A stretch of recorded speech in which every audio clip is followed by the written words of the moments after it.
Welcome to the Tent Talk podcast with Duff and Beats. Get ready to ride the waves of excitement as we dive into all things surf sports and the Shaw and Partners World Ocean Series. Now, let's dive in.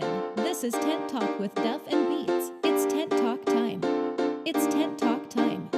It's Tent Talk time. It's Tent Talk time. Hello and welcome back to episode 57 of the Tent Talk podcast. This is part B of the Shannon Eckstein special, post Shaw and Partners World Ocean Series, Shannon Eckstein Ironman Classic weekend. What a weekend. We've got lots to unpack for that. We'll be back with the next episode to unpack that. For now, enjoy the next part of the Shannon Eckstein. Well, the two blemishes, I don't regret any of them. You can do your best on the day and that's it. But, you know, it was, I remember bits and pieces of the race, but ski-board swim, outgoing tide, I was struggling with my legs. The ski-board swim, I'll probably pick that order. And I was swimming really well, like swim last, pretty flat surf. I'd back myself to get in the water and get it done. So ski, I think I came in with Bevy on the front wave and I thought he'd have a crack going out on the board, but again, probably a little bit cute, wash rode Bevy out. And I think Ali paddled up, maybe even got up the inside. And a few people on the board wave going out in the swim. I ran, I think left or right, got away from everyone.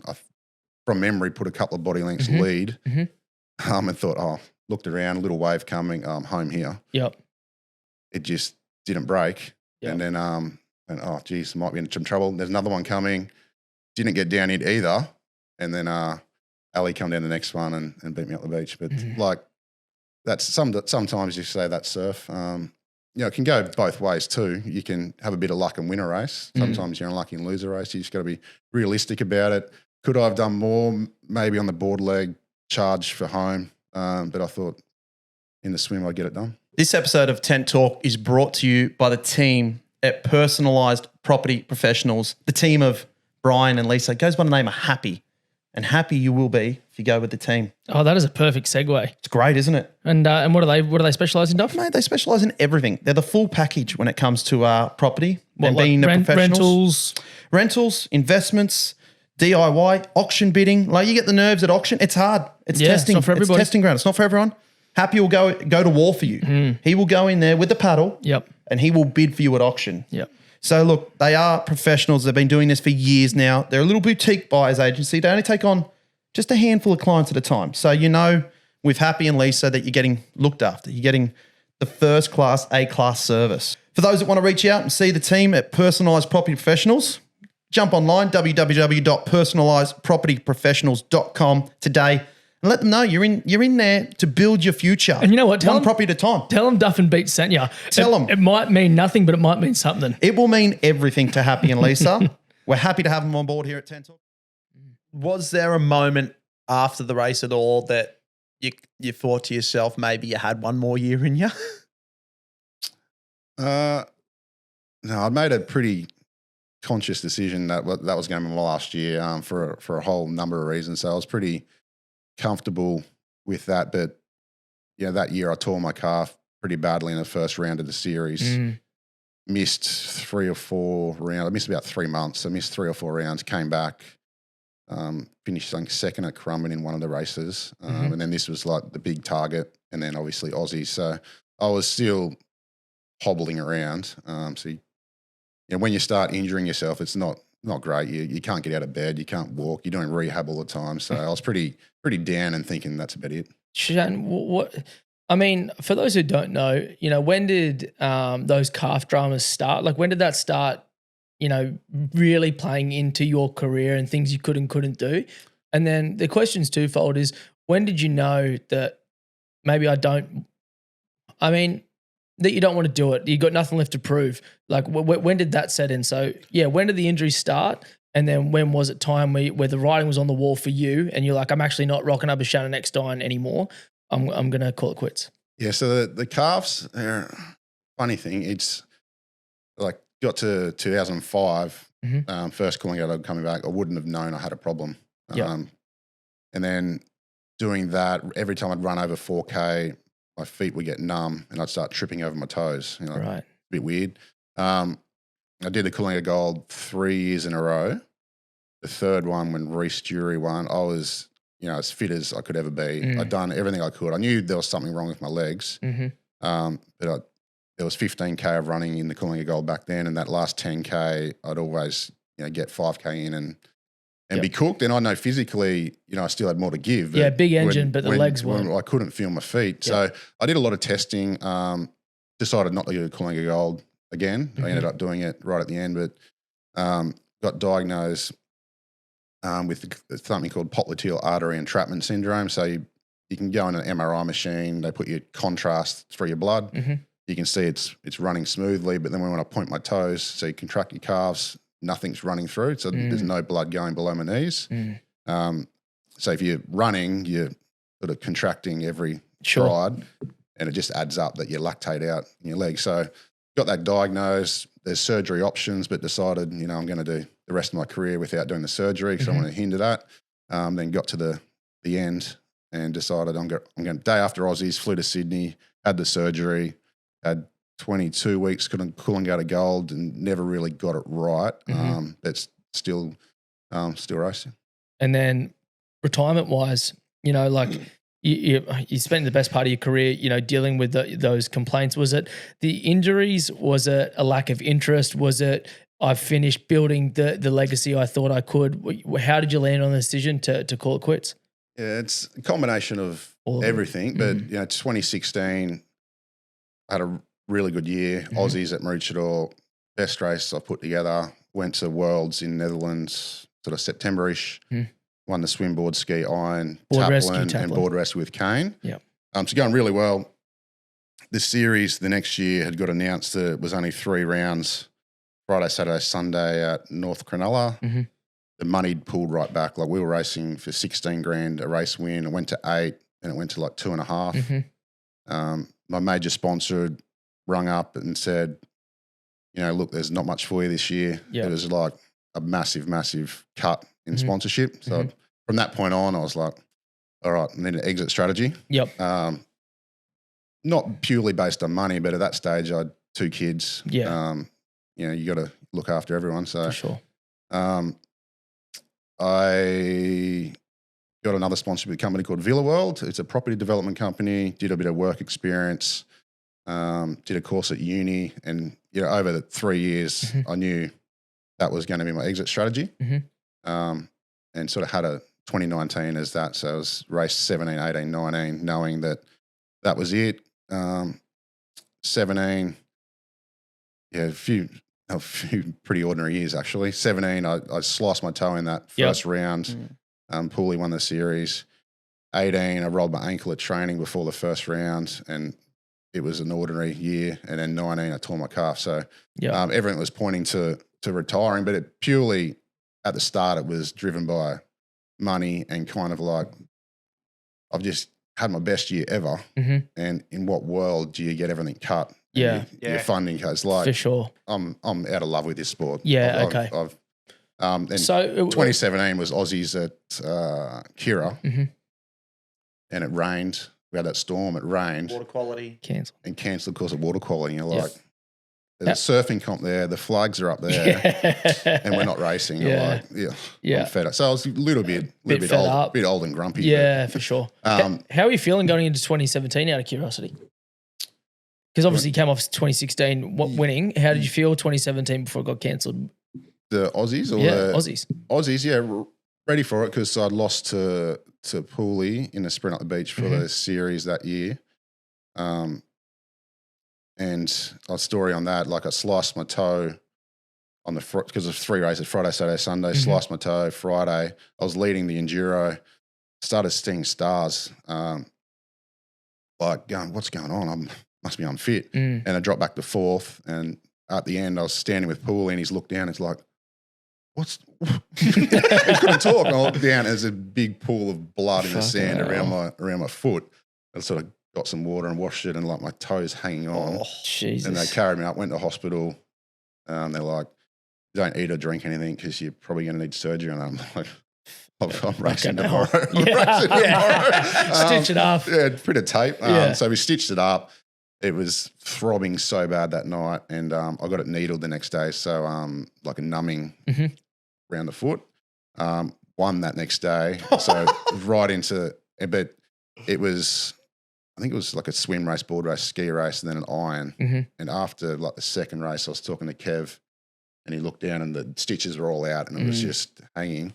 But won that race, and then the next day I got it needled again, and my whole foot went numb. It was like running on a tree stump. My whole foot went numb. So I just had a different reaction to the pain-killing injection. Finished second, but going to Aussies, I was ready to go. And you touched on the fact that the fact that you lost the series to Pooley. Did those things for you spur you? Like, did you care? Because Duff has this great stat, and it's after the push, which we'll talk about, of Pooley. You went on to win 10 Let's straight. talk about Pooley. 10 straight Kellogg's races. Like, did you have a race with a chip on your shoulder at all? Did you care about any outside noise? You also made a reference to when Kai came back, and you were kind of like, he was the king. Well, hang on. The Olympics. Did you hear that noise, and did you race with any extra motivation? Yeah, you need to find motivation, especially if you've won a bit. Like the easiest wins, the first one. After that, you got to find motivation to go again. So things like that definitely motivate. If you have a poor race, you got to learn from it, get better. Sometimes in surf, you have a great race and don't win. So you're always looking for motivation, proving people wrong. That backs to the wall mentality is a pretty easy thing to develop and get yourself up for. But sometimes it's not a great look to be doing that. But you can find motivation in lots of different ways. Yeah. Were you just looking for, I guess, racing with that, I guess, that motivation? Was there anything that, like, it might have just been like the minor stuff that was motivating enough to get you fired up? Can you think of the smallest thing that happened? What's the pettiest? I can think of the biggest thing that might have happened, because we've already mentioned at the push with Pooley that you went on to win 10 straight after that races. But what was the pettiest motivating factor you had in your career? Can you drum it up somewhere? I don't think so. No. I told you to send me a list of questions. I don't know. You find motivation in anything. But like when someone like Kai coming back, that's always motivating. Because was great Ironman. So you're racing the best. You want to prove that's what you do it for. Yeah, for sure. Obviously, let's go there. It's the Newcastle round. You're not a big social media man. We know that. We've discussed that already. But this clip, for whatever reason, returns into virality every 12 months. Deservedly so. And it's the incident. I won't call it the push anymore. It's the incident between yourself and Pooley. Now, what's your take on it? Because Pooley's got his version of it, but what's your version of it? Ski last, Newcastle. He should beat me up the beach 10 times out of 10. But I got to the turn in front. So I was closer to the turn. I sort of ran him down the beach a little bit, got a bit of a head start. He was always gaining on me, but I got to that point of the turn that you don't expect someone to put a hand in your back. And I don't think I milked it. I think it was a pretty decent. But it was a fair collision. He's tired and he wants to win. He's got Kingy yelling at him. He's also cumbersome and not very coordinated either. So yeah, I didn't know what happened really, but you end up with sand all over you walking across the line. But a look on his face straight away, I think it was like, oh, what did I just do? Yeah. But do you think that was two factors though? One, that it was Shannon Eckstein lying in the sand, and two, that what might be taken away, because the decision was upheld that Pooley would stand with the race victory and you would be runner-up. Do you think it was maybe twofold? That one, you've just made a very strong, powerful, elite enemy, or not even enemy, but competitor, and two, that potentially you just... like Kingy's squad was was a squad full of good young Ironmen training together, pushing each other, wanting to beat me. So I'm sure, he had that in the back of his head. He's like, I'm going to beat him. I'm going to beat him. I'm going to beat him. So he would have been thinking about pushing the back. He was just getting to the line as quick as possible. But I asked the officials what was going on there because I hadn't seen the footage or anything. And they're like, well, we've ruled it's okay. You've got to protest. And I'm like, it's not a surf carnival. I don't have a team manager here. What do you want? You want $150? You want me to get $50 out? Yeah. And they're like, yeah, you've got to protest under a rule. And then you've got to go through the rule book and find the rule. All right, clause 3.1 B. And so I appealed on something. Protested on something. Found a team manager. Fossil. It wouldn't have been his 50. And they had a hearing, and I was whatever. They ruled upheld, but I think they said it was either disqualified Pooley for 0 points. Like, I'm sure they've got discretion to make him second. Call. Make him second because you still first. cross the line second, right? Yeah, right. Yeah. So just reverse the order, not make him disqualified. Common sense. Or they said to me, if you protested under this different clause, you would have won. But you protested under that for clause. Fuck's sakes. I was like, it was like jostling, or there was a definition of jostling, or right. I don't know. Yeah. Anyway, but but it did. I remember going back home that night and watching the news, and it was on all the national news. So it was good for the sport. It was good for you, coincidentally. I mean, I said to Duff before the pod started, Pooley won the battle, but you won the war. You went on to win the next 10 Iron Series races. Consequently, because of that incident, or because of your talent and your skills within the sport, you then went on to win the next 3 series races, Aussies, and then the following 5 series races. So 10 of the next 10 races, you went on to win. No. What's your take on it now? Looking back at it now, it's in the wash. It's happened. I get on fine with Pooley. It's probably a bit bitter for a little while. How long?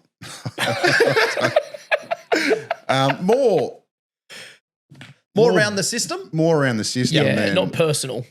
Like, he's just doing everything he can to, for sure. And he's big and gangly, and and I'm a slow runner. He needed to get around me.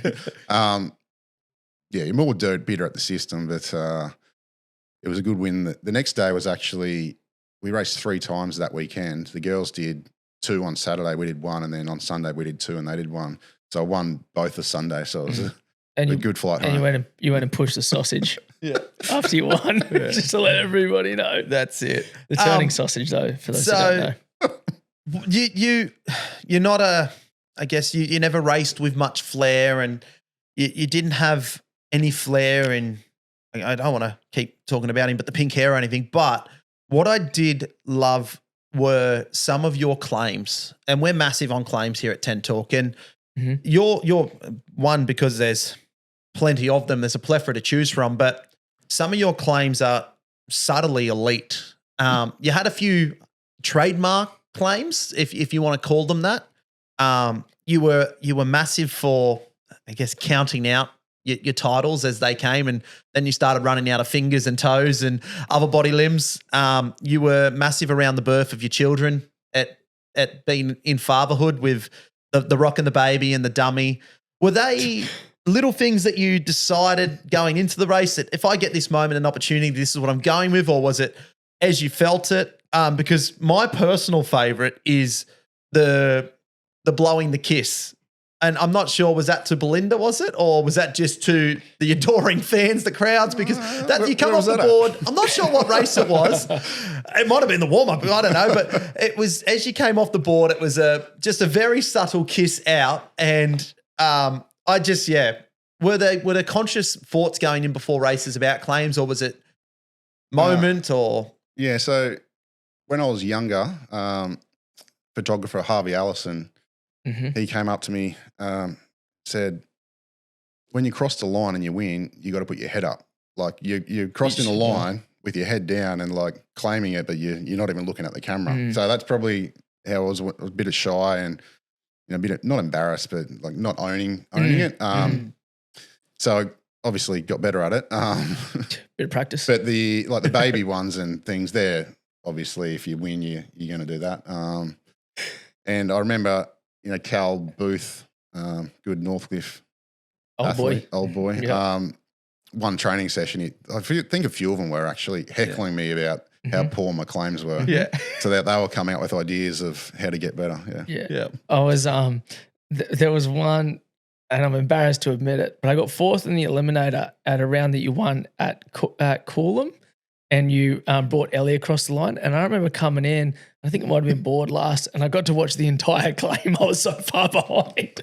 I watched you grab her, take a minute and a half with her in your arms. You walked her for a bit, you picked her back up, and then crossed the line. And I was still catching a board runner. And I was out the back going, this is really sweet, watching all this from here. A couple of them like that, whereas like Belinda and the kids, or mainly Ellie, were watching, from the left-hand side. And then, you're running up the beach to win, and they're over there ready to run up. Yep. And I say to them after, I'm like, at what point did you know I was going to win? You moved over.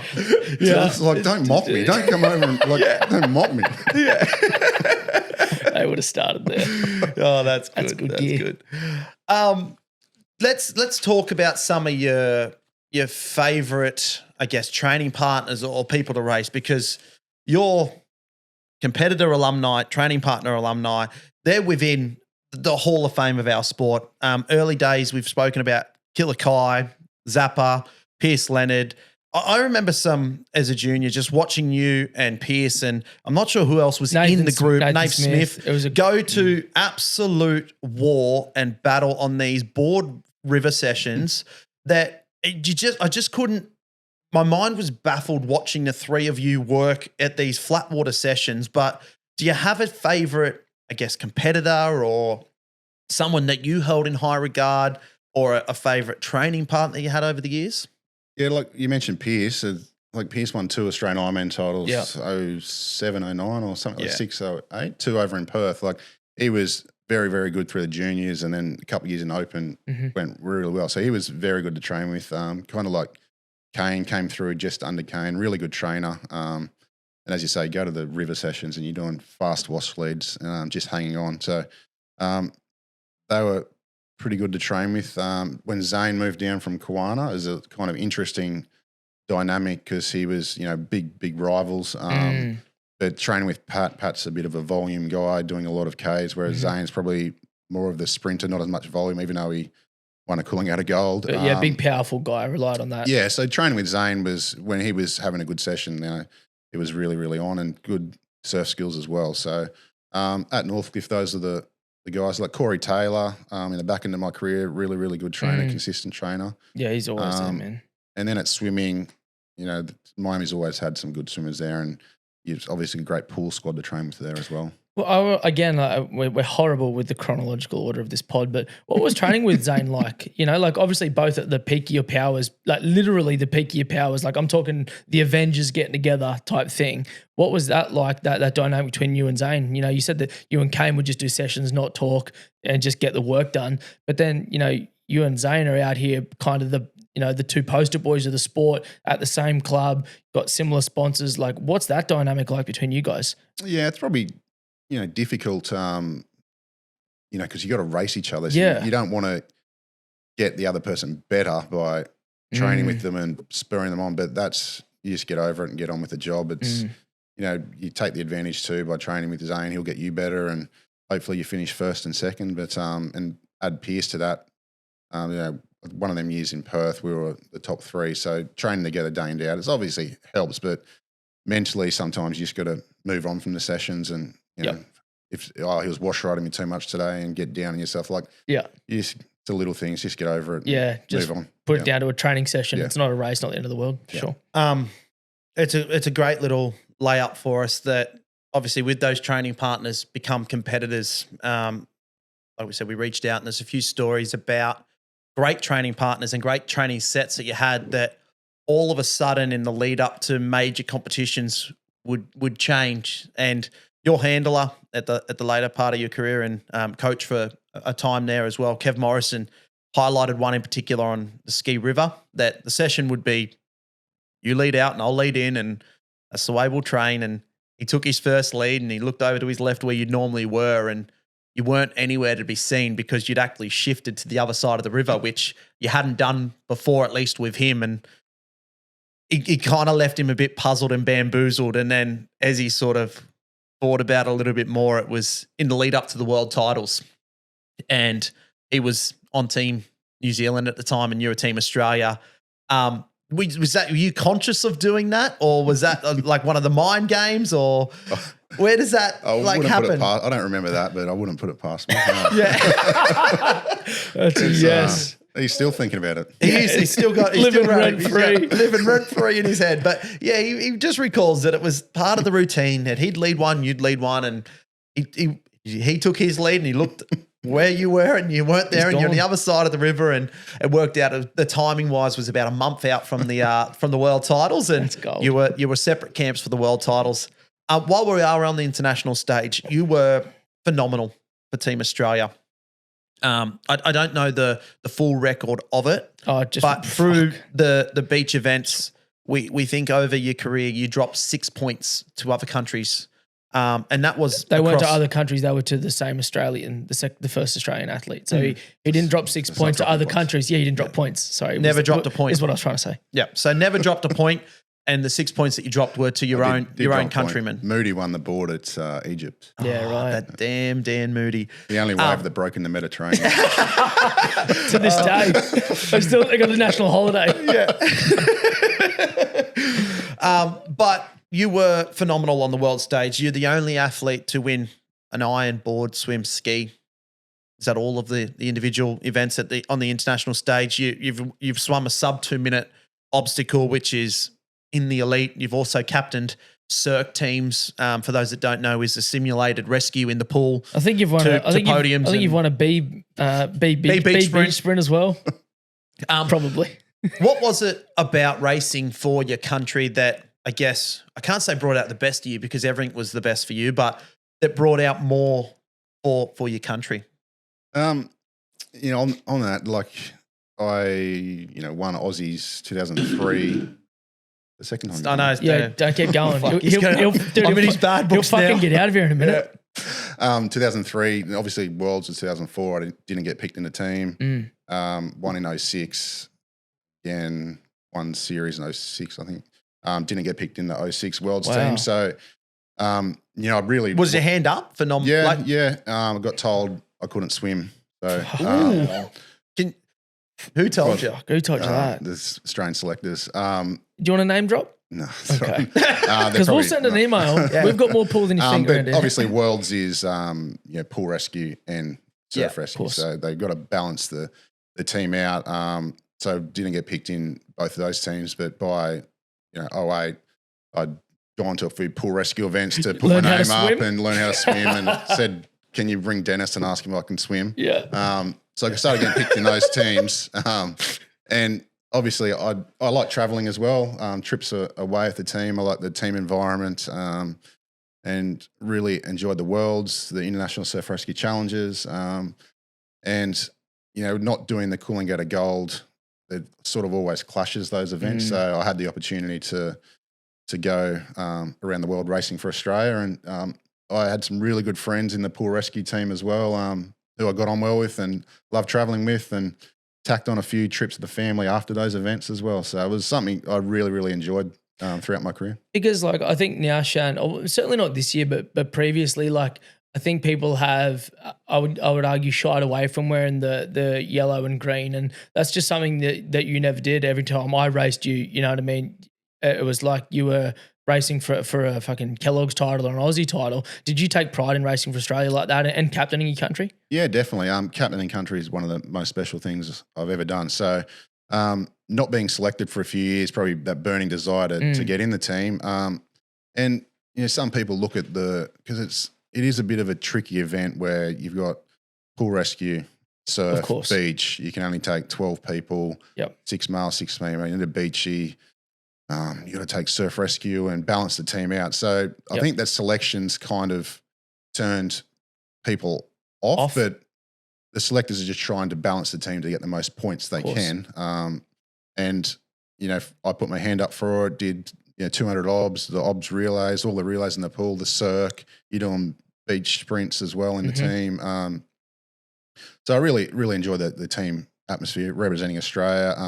We're lucky enough to win the first couple. Then New Zealand went on a roll and really challenged us. We lost a couple and then got back on top. So, yeah. I think it's also, Duff, just really quickly, just a good insight to certainly your mentality for Northcliffe, because a lot of people now, Shan, Ironmen, they rock up and they do the Ironmen. And I think that your surf sports prowess and what you offered as a surf sports athlete might get overlooked all the time, because when you rocked up to an Aussies, you would do board relay, ski relay, taplin, board, swim, restricted, iron. You were doing tube rescues there for a bit. Like, you took real pride in putting that Northcliffe cap on and doing absolutely everything that you could, and that's why you're the most decorated, surf sports athlete at Aussies of all time. How much did that stuff mean to you when you were doing it? Like, were you counting golds, or you know what I mean, or did you actually just love racing for Northcliffe? Well, I love Aussies. Aussies are a special event to me. I grew up Mermaid Waters. I'd ride my bike to watch Aussies when I was 10. Curra, I had it for 15 years, but I'd ride my bike and watch Aussies. So Aussies holds a special place. And then racing for Northcliffe, obviously they're chasing points, but I got to a point where I could pick and choose what I'd do, but I'd always love racing. Love board relays, love taplins, swim teams. I wouldn't back down from those races. So you think you're doing 8 or 9 events and there's 4 heats in that. So you're doing 30 something, but it's over 6 days. That's what you train for. I know the Ironman's right at the end, but you can get to the Ironman if you've won 3 or 4 gold medals. The pressure's off you. You're pretty comfortable. If you get there and you've only done 2 races, the pressure's on you. So you can balance it out like that. But I always enjoyed getting out there in the ocean, and every time you go out there, you learn something about the water out there. Yeah, very interesting. I think many of the more hilarious stories that I've heard of you come from the team races, and it's not potentially on the back of your own performances, but maybe some of your teammates' performances. And when they haven't been as clinical or as perfected as you, can you throw anyone under the bus right now as to a performance that you just potentially had a little tent dummy spit on? I don't think so. No? All right. That's a good we'll team, keep mate. that one there. That's a good team, mate. Yep, take it to the grave. No, swim teams, we always had some good ones. There's a few close calls there where the 4th person was a bit. I can recall some 4th swimmers being on the second line and potentially a few doing the numbers, words that of counting back and maybe pointing fingers and being, "What are you doing back there?" type scenarios. You don't have to name names, maybe just we scenarios. had a ski relay in Perth. Oh my God. Murray Stewart went first. I went second. Yeah, and Tate went last. He was a wave ahead. Murray shook my hand, said, "Well done, congratulations." Honestly, it was over. It was flat. And he slewed in the gutter and then swam in, then swam back for his ski, and then got on his ski, and we might have even missed a medal, but that was happening in slow motion. That was 2009 because I was still a nipper, and I remember just watching that going like, "What is going on right now?" I wish we could find a clip of that and put it on Tent Talk. Another ski relay, Joel Simpson. Oh yeah, false start. False start. Yeah, he used to false start heaps at training. But we got DQ'd. False start. Yeah. Well, pick your ski up, turn around. Let's go. Yeah, that's brutal. Save the legs for the next one. We've only got a couple. I reckon I've only got a couple more questions. Unless you've got 100 more, which would be great. But I want to touch on a little story that was shared with me, and I think it's a very unknown story. And it was, we've just been on the international stage, but over in Southeast Asia, you're holidaying with your family over there. And I guess the sport that we all love, that you've been so great at is built on the principles of lifesaving. And there was a family over that found themselves in trouble in the water. And from the accounts that I've been given, that it was quite a hectic or a dangerous situation that the family put themselves in, and you managed to get out in the water and rescue the family and bring them back to shore safely. Can you indulge us in some of the details of that story? Because it's something that I think you've kept quite quiet, but is quite, I guess, heroic and may just be one of your top accolades of your career. Yeah, I don't know what year it was, but it was before kids. Belinda and I were in Thailand. I think on a remote, might have been like a boat out to a remote island for the day, and it was getting towards the end of the day when most people go back to the mainland or back to the resorts. And we're walking along the beach. You hear this yelling, and there was two kids, and the mum was yelling. They got sucked out. Don't really know how, but it got sucked out near some rocks, and I swam out, pulled them up the rocks, like shredded my feet. Went back, got the other one. By that time, the mum had sort of swum out too, and she was in full religious, like burqa or something like full outfit. Religious clothing. And then got the kids in, and then had to go back out, get her. Get the old girl. It was tough work, but got them back in, and they were fine. But I don't know what would have happened if I wasn't there. They might have been fine or not. But then they somehow knew who I was, or might have asked names or whatever, but they wrote a letter to Surf Lifesaving Australia. That's how it sort of came out. It came out a little bit back then, but they wrote a letter to Esla somehow. So was that just equipmentless, just swam out and started dragging kids up the kids. It was rock? actually a big sweep, and you could, just drag them up. But that's, you're always on patrol, so to speak. You can help someone you're going to. That's in the water. That's what we're good at, what we know, and you're going to help someone you can. For sure. I don't know if you've got anything more, but I think I got a couple. You got a couple more? Will you go with that? And I think I might finish on Cool. my question. Shan, I got a couple. One's kind of cute and serious at the same time. What do you reckon Huey Doherty's career looks like if you're not around? Because there was probably 2 or 3 years there where he was The bridesmaid. respectfully a perennial bridesmaid, and that's no disrespect. He was a wonderful athlete, but like there's conversations we're having about him if you're not here, because what a wonderful athlete he was, right? Yeah, phenomenal board paddler. Phenomenal. Improved his swimming. Came to Miami. Improved his swimming. Could run. Could ski paddle. Good surf skills. So he was always hard to beat. He won race at Coolum, I think, pursuit race. So he's always around the mark. Big surf. Could hold his own. So he was always a good guy. Good tussle. Always loved a beer after he'd finish. And, Facts. You always like racing those guys. They're good. They're fair. They go hard. And and he'd leave it on the water. And what about toughest competitor? You had your career spanned, a couple of decades where you raced, Trevs of the Worlds, the Alleys, and who was it? Not necessarily that gave you the most trouble, but who was just the toughest competitor that you had to face? I think early on was definitely Kai. But I think later on Zane we had some really good battles. He was a lot like me, where there wasn't really a weaker leg. So it's hard to find a weakness racing him. So he phenomenal, tough athlete, but only won one Australian Ironman title. It's like he was so good that potentially should have won a lot more. But I think Zane was pretty tough. And I've always wanted to ask this question of you, like you, I obviously idolise you growing up, but like you, I also think that the Aussie Ironman final is the apex, and you won 8 of these goddamn things. You had 3 cancelled on you. My question is like, when was it enough? Like, was 10 the goal? Like, what was your goal through all this? Like, you won 9 Kellogg's, 6 Worlds, 8 Aussies. Like, these are just obscene numbers.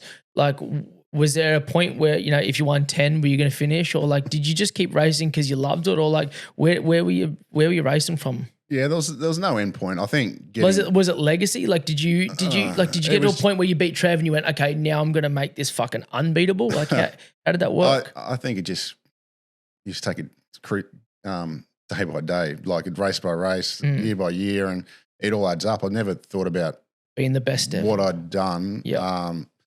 I think getting 10 Kellogg's was, you get to 9, you're like, well, 10's a round number. I'd like to get a 10. Sure. And then you look back, you're like, how the hell is that one or that one? Yeah. But yeah, that was probably 10 Kellogg's was the only one I thought, that'd be nice to get to. But all the other ones were just year by year trying to win. Yeah. I had one more too. Oh, that was it. Is there a race that you want back that you could do again that you thought, I wish I did this differently? You know what I mean? That had potentially a knock-on effect that, looked like, 10 series or 9 Aussies. Is there something you would have done differently in one race or 2 races? Yeah, hit me with them. We got some time. Well, the last Aussies. For sure. That was, you board ski swims in the gutter. You like low tide swim in the gutter. It's a pretty short swim, but come in on the first wave on the board, you're like, well, looking good here. Starting good. Get out the back on the ski in front, and then just timing was wrong. Turned the ski can, sort of missed a wave, and then sort of cruised in a little bit, looked behind, and there was a wave just jacking up. And I was like, do I go it? Or so I pulled off it and did a full circle and come in. But I think Bevy slewed. Yep. Max and TJ got it in. And then by the time I turned around, come in, it was a really, really short swim. Couldn't make up the ground to Max. So I think whether I pulled back or got down that wave, yeah, that's probably that's the one, the main one. But there's a few Kellogg's that you'd like again, yeah. But that's cool. James Brooks actually tells a really funny story about that race, Max's Ironman title, because obviously he had a great relationship with James Brooks and the Brooks family. And after Max has won the title, that because of your great relationship with James, you were straight to him and, James, that wave, he's like, Shannon, I'd like to enjoy this moment with my son if you could. And you were so caught up in that moment, and he tells a really, really good story on it. So Ever the analyst. I think it's a really good place to finish with the eras of the sport, because obviously you've transgressed 17 years as a professional Ironman, that early on in, or maybe through the mid part of your career, that you touted the current era that you were in 2010 as the best and the strongest. So the era of Kai and Zane and Pierce and everyone else that was racing around that time.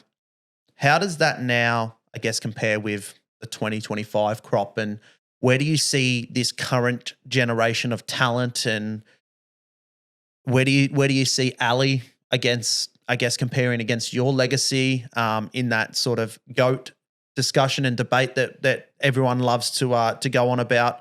So I guess the first question is, how do you see the current era of Ironmen compared to, I guess, the majority of your era?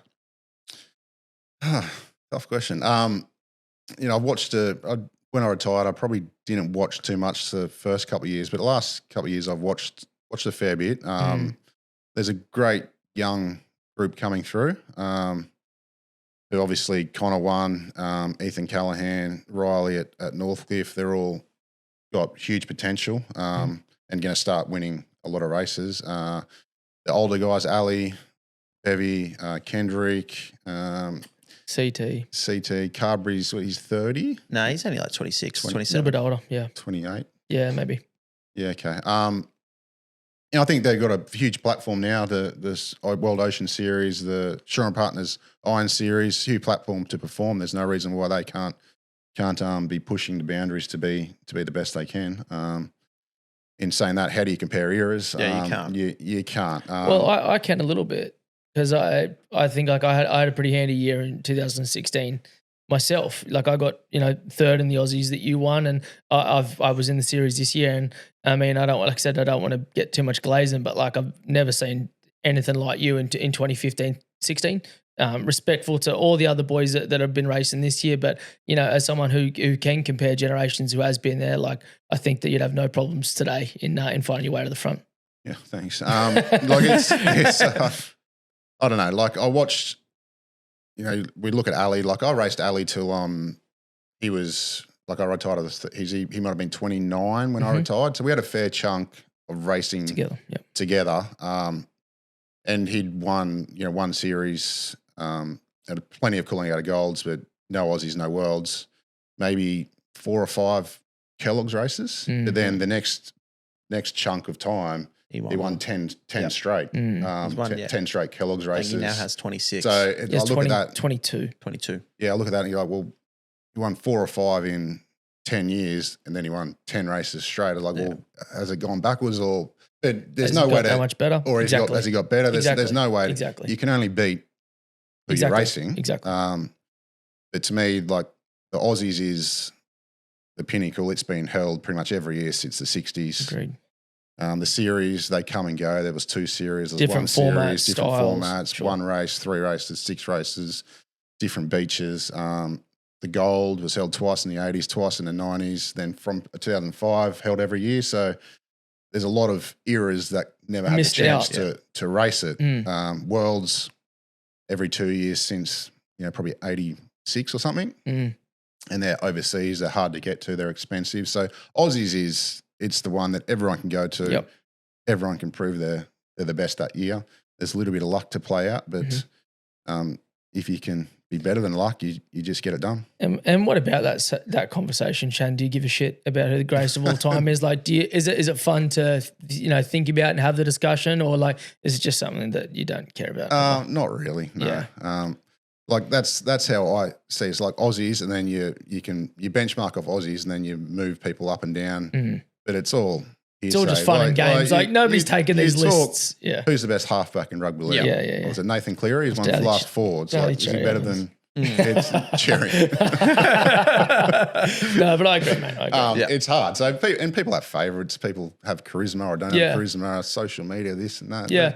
I just think there's as just someone who, like I said, grew up, as in your prime, you just like some of these young kids just forget about, the athlete that you were, and I just want to keep them accountable, Duff, and make sure they have all the facts before they start making these outlandish claims. That's right. I mean, I'm guilty of the modern bias as well, of all recency bias. When you watch Ali and how he's racing at the moment, you start to consider, and then you kind of just have to start going through resumes, and then you start comparing, and then it just becomes muddy water when it's like you're comparing series and golds and Aussie titles, and it's just really, really tough. Shan, what about episode 100? We get you, Trev, Ali on. We'll just fucking nut it out. Nut it over. Steak dinner, red wine, bottle, nice restaurant. We nut it out. Episode 100. All right. Shannon, honestly, from the bottom of our heart, thank you. When we started this little passion project, it was us sweating. We're still sweating, but at least we were huddled over a tiny little mic, and it was a bit of fun, and it's grown and grown. So to get a man of your stature and an athlete of your stature, tremendous. Robbed, we didn't get there, but robbed, and it might just give us an opportunity to get you back another time down the track, but robbed of the Rexona's greatest athlete ever, but potentially our greatest athlete ever, from the Tent Boys. Thank you so much for coming on and spending a bit of time with us. Cheers, thanks for having me. Congratulations on what you're doing, and keep going. Thanks, bro. Cheers, mate. And if that's been Tent Talk, we out. Tent Talk stuff and beats. It's Tent Talk, Tent Talk with Duff and Beats. It's everybody get alert, 'cause Tent Talk is here. I said Tent Talk with Duff and Beats. this episode of Tent Talk is brought to you by the team at Personalised Property Professionals, the team of Brian and Lisa. It goes by the name of Happy, and happy you will be if you go with the team. Oh, that is a perfect segue. It's great, isn't it? And what do they specialise in, Duff? Mate, they specialise in everything. They're the full package when it comes to property and Like being the professionals. Rentals, Investments, DIY, auction bidding. Like, you get the nerves at auction. It's hard. It's testing. It's not for everybody. It's testing ground. It's not for everyone. Happy will go to war for you. He will go in there with the paddle. Yep. And he will bid for you at auction. Yep. So look, they are professionals. They've been doing this for years now. They're a little boutique buyers agency. They only take on just a handful of clients at a time. So with Happy and Lisa that you're getting looked after. You're getting the first class, A-class service. For those that want to reach out and see the team at Personalised Property Professionals, jump online, www.personalisedpropertyprofessionals.com today, and let them know you're in there to build your future. And you know what? One property at a time. Tell them Duff and Beats sent you. Tell them. It might mean nothing, but it might mean something. It will mean everything to Happy and Lisa. We're happy to have them on board here at Tent Talk.